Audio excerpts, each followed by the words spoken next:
Oh, mamen, mamen. Oh, mamen, isa na namang sotanghon recipe na talaga namang napakasarap pero maganda dyan napakasimple gawin, mamen. Kaya tirahin na natin. Baka tirahin pa ng iba.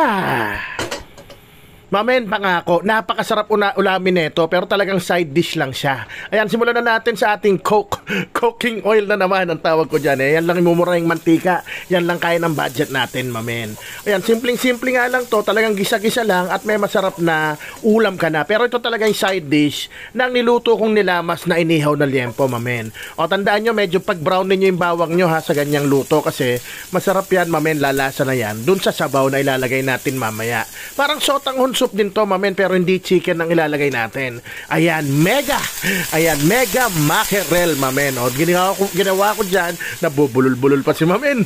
Ayan, dinrain ko muna yung sabaw niya. Huwag niyo itapon yun, mamen, kasi malasa yun. Kaya natin gigisahin para matanggal sa kanya yung lasang lata. Ngayon, kung gaano kadurog, diskarte mo na yan, mamen. Ako ganyan lang, yung onting durog lang, goods na, pero kahit durugin mo ng todo yan kasi sasama talaga sa sabaw yan, mamen.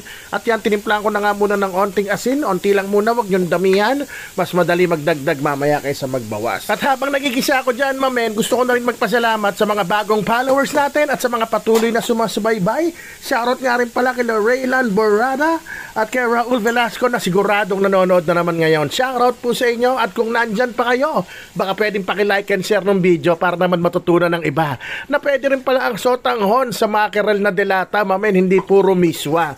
Promise, pex man, mamatay man, ako nakain ko na to, rapsang rapsa to, mamen, kaya talagang binibida ko sa inyo. I-try nyo na, i-share mo na para pag titirahin mo na o lulutuin mo na, hindi ka na mahirapan maghanap kasi nasa Facebook mo na, mamen. Ayan, tinimplaan ko lang siya dyan ng onting asin kasi nung tinikman ko medyo matabang at nilagay ko na yung matigas na part ng onion leeks pero optional lang yan kasi ako mahilig ako sa masibuyas talaga yung lasa, mamen. At naglagay lang ako na isang sotanghon. Pag dinalawa mo yan sa ganyang sabaw, magiging pansit yan, mamen, kasi mabilis sumigop yung sotanghon, isang minuto lang yan, magtatabaan yan, hihigupin niya yung sabaw nyo. Kaya sakto lang isa. Kung gusto mong soup, ang lalabas, sotanghon soup. Pero gusto mong sotanghon noodles, dalawahin mo sa mga 1 litrong tubig. Siguradong pansit siya na may onting sarsa. Kaya naluhalo ko lang, nantay ko maluto yung sotanghon at tinikman ko, promise, napapa-oye ako dyan, mamen, nung tinitikman ko.